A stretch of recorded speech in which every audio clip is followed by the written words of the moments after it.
So first off, thank you so much for having me. This is an incredible opportunity, and thanks again to all the students who put this together. So education.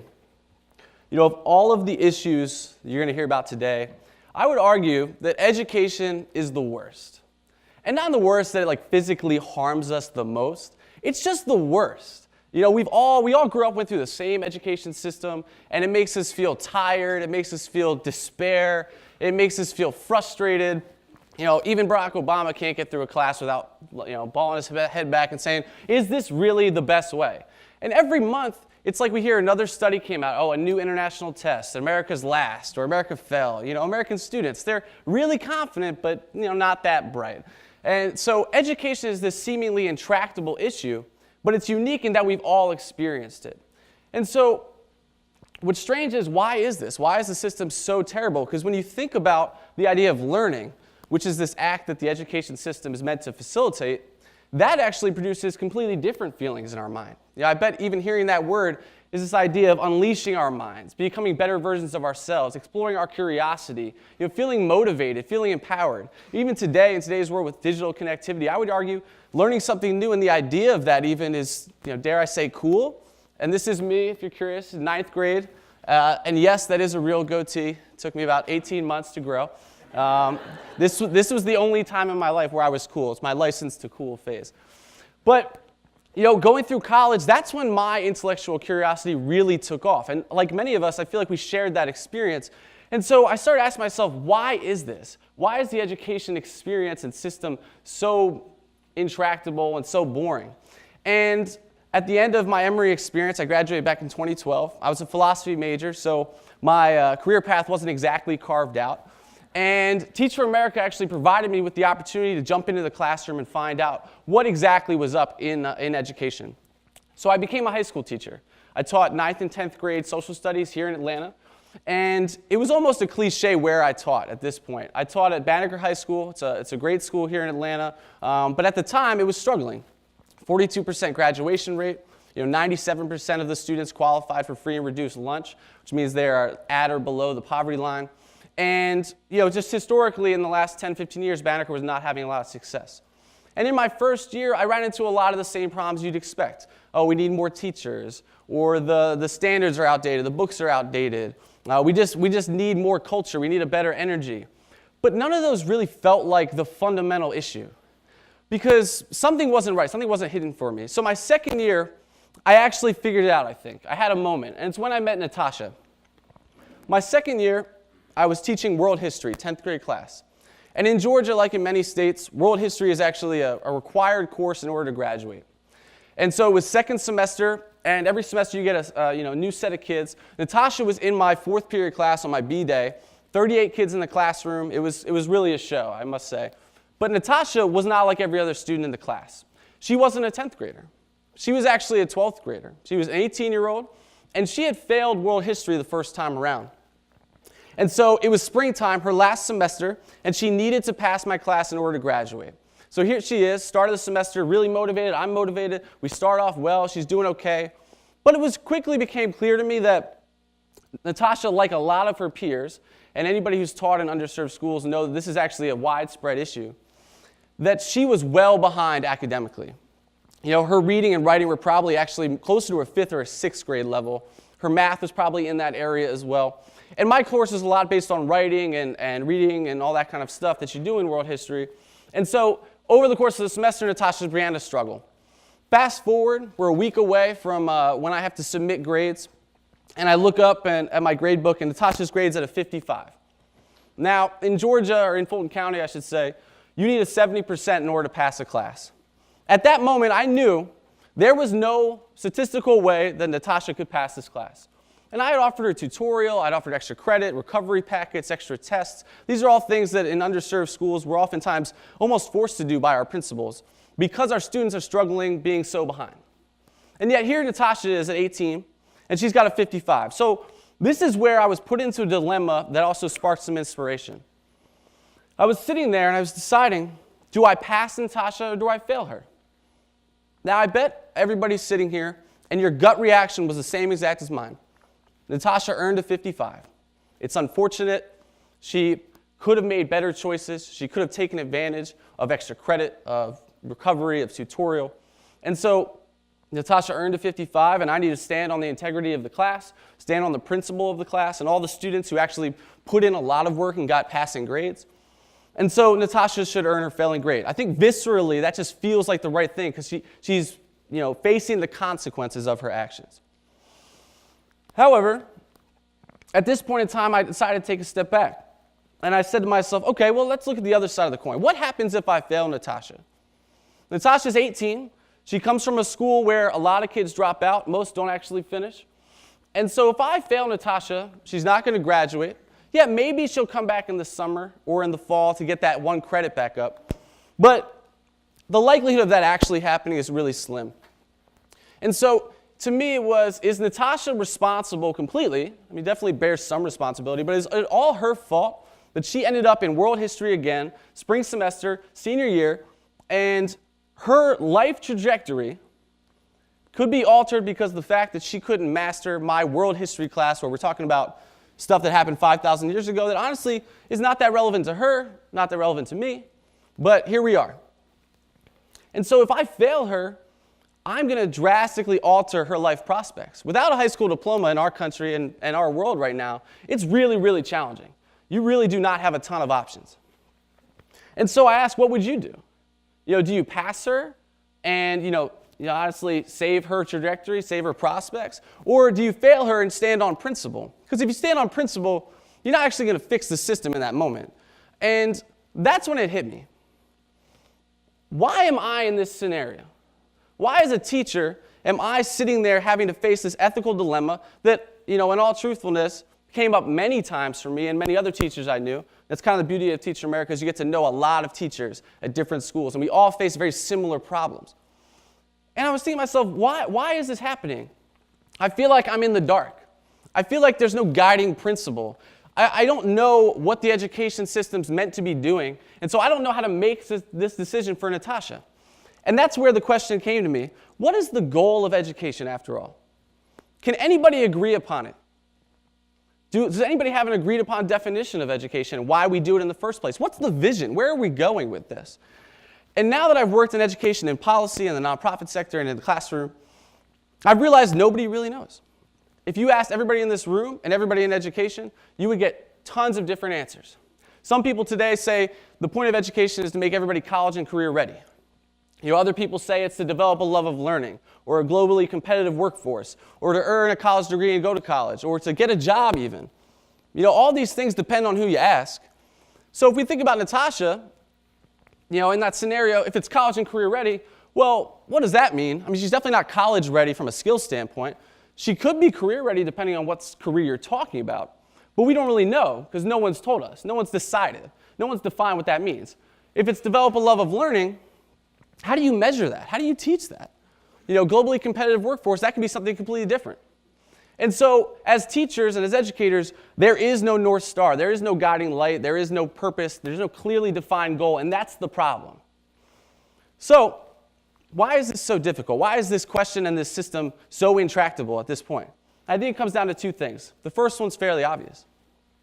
The education system as we know it was started in the Industrial Revolution, and it was not meant for what it is today. It was originally meant for routine, to teach people basic skills so they can work in factories or in the administrative state. And it's just been growing and growing and growing for the last 100 years. And we've just been trying to fix it and force everything that's new into it. The second is actually a deeper question. Education is how we prepare ourselves, is how we prepare our children. And so another reason why it's so challenging for us to agree on the goal is because deciding what education is about is actually deciding what our purpose of our lives should be. If the purpose of our lives is to be productive, then yeah, education should probably be about routine and rigidity and just doing the same thing over and over until you produce as much as you possibly can. If it's about personal exploration, then it should be about discovery. It should be about challenging ourselves, exploring each other and collaborating and all of that. If it's about sitting in front of screens and phones and TVs all day, then maybe it should just be that. Maybe we should start earlier. As you can see, some people think we're headed in that direction already. And since we have no agreed upon goal, we've ended up in a credential-driven system. So here's a short graph from the Georgia Public Policy Institute It's a research study done a few years ago that honestly tells us a lot that we already know. By 2020, 65% of all jobs will require some college or more. And then 88% of all jobs will require at least a high school diploma. So if Natasha doesn't get her diploma, she's pretty much out of luck. I mean, there's very, very few job prospects. And honestly, they're probably jobs that aren't going to lead to sustainability, to stability, to a feeling of prosperity. And so we're in this credential-driven society where a lot of times it doesn't even matter what you studied. For any seniors in the room, you're probably looking at jobs right now, and it just says bachelor's degree required. And maybe it lists 10 majors, but they don't really care what you studied. They just care, can you learn? Are you capable? Are you resourceful? But we have what now has turned into a really elaborate filtering system. You know, if Natasha gets that high school diploma, it does not reflect her skill set by any means. As I told you, she's on a 5th or 6th grade reading and writing level. But she's got the piece of paper, so does it really matter? Now, I'd ask people to imagine, if we're in a credential-driven system, what does success look like? What does the ideal credential-driven system look like? Is it really everybody has a high school diploma and a bachelor's degree? I think it takes everybody in this room probably less than 5 seconds to realize that that reality would be horrific. It wouldn't work. Everybody would be overqualified for all of the jobs that the majority of our economy is based off of, and nobody would want to do them. We're honestly not far from that right now. And so this can't be the way this should be. When people look at the education system from the highest level, and that's what we really need to start thinking about, because we need to find solutions that scale. A lot of people in the state and federal policy levels, honestly, they look at it like it's a factory. Now, when you hear that, you probably think it's very negative. And most of the times when people talk about factories in education, they mean it in a very negative way. But I would argue that a factory isn't a bad analogy, because when you think at a massive, national scale, we need it to be as consistent and as efficient as a factory. We need it to be repeatable and consistent, where we churn out competent after competent after competent person who can really push our society forward. The problem with this analogy is that we are so far from being a factory. We are nowhere close to this efficiency. And this takes the humanity out of learning. What we're actually a lot closer to is something like this. If you guys are familiar with the Rube Goldberg concept, it's basically you just put a bunch of random stuff together and they all do something that essentially pushes out something really simple. So in this one, we've got a clock that sets off a firework that hits a bird or something, and then eventually it just wipes the guy's face with a napkin. That's the goal of it. That's what education is right now. Every year it's something different. Oh, this year it's standards, or it's class sizes, or it's STEM, or it's the size of the school, or we need more of this type of school. It's all these little tweaks that we think are getting at the fundamental problem, and it's just this one tweak, and once we do that, then we're good. It'll start churning out more kids who are ready. I'm here to argue that that is so far from the truth, and that in reality, we're much more like a ship. We're a ship in the dead of night, drifting in the dark. There's no compass, there's no destination, there's no stars to guide us. And every year we're just making these slight course corrections, thinking that we're going in the right direction. But we're really just drifting and we have no direction. And so what I want to do is lay out a few fundamental truths about education so that we can stop talking about them and start getting past it and think differently about the educational experience. Because we spend most of our time in the education policy world arguing about the same things. So the first truth that I've recognized and everybody needs to come to grips with is we will never have an excellent teacher in every single classroom. It's a fact. It's a physical reality. There is no possible way to have an excellent teacher in every classroom. There are 3.1 million teachers in America. There has never been a 3.1 million person workforce where everybody is excellent. So we need to just accept that fact and move on. Number two, things like charter schools and school choice should be looked at as iterations, not as innovations. And I'm not against charter schools at all. I think we need R&D in education. Education is unique in that our users are also our products. And so we need to be thinking about new ways to do this experience, and charter schools can do that. But the vast majority of them, and there are a few that really push the boundaries and challenge the status quo, but the vast majority are really just changing and tweaking little things. Oh, this charter school has tiny classes, or this school has a longer school day, or this school only serves this type of student. Again, those are tweaks on the existing failing model, in my opinion. And things like school choice, the idea where students can opt into the lottery for any school in their city, that relies on a lot of middle-class assumptions, that students have the wherewithal and the internet access to get into a lottery, and that they have the transportation to actually consistently take advantage of that school choice. And that's why you see a lot of cities who have school choice, they show clear gains in the short term, but then when you dig deeper into the data, the same students are still struggling. Lastly, beyond the fundamentals of reading, writing, math, critical thinking, a hard skills approach to education will never keep up. So whether it's cursive or CAD or coding, these skills always become obsolete just at the time where we get almost okay at doing them. Take coding, for example. That's like the big skill today. Everybody needs to learn coding. But as you guys probably are aware, we have these coding boot camps out there, right? 12 to 14-week programs that teach anybody how to code, as long as you have a high school diploma. So you're telling me we could teach anybody with a high school diploma how to code in 12 weeks. Why would we spend 4 to 8 years in the K-12 system teaching them that? Why not make that part of corporate responsibility, train their own workers? They do that anyways.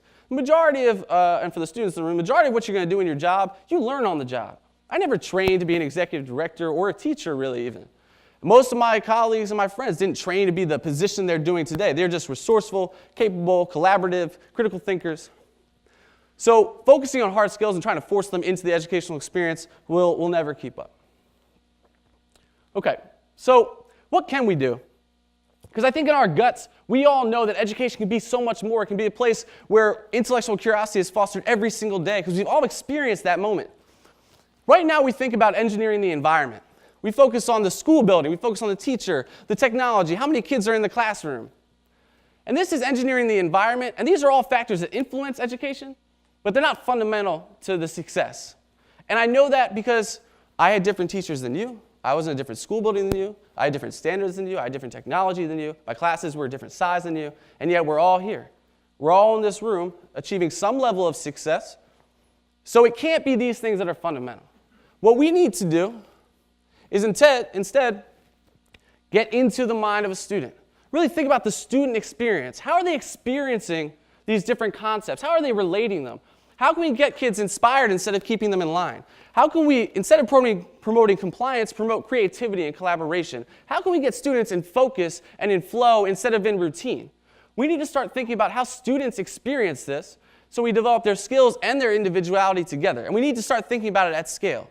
Because until we do, more and more students and educators like myself, my colleagues, Natasha, will be in these terrible scenarios where we have no guiding light, we have no idea where we're going, and we make these decisions that end up just crippling our society year after year after year. And we'll continue to be teaching in the dark. Thank you.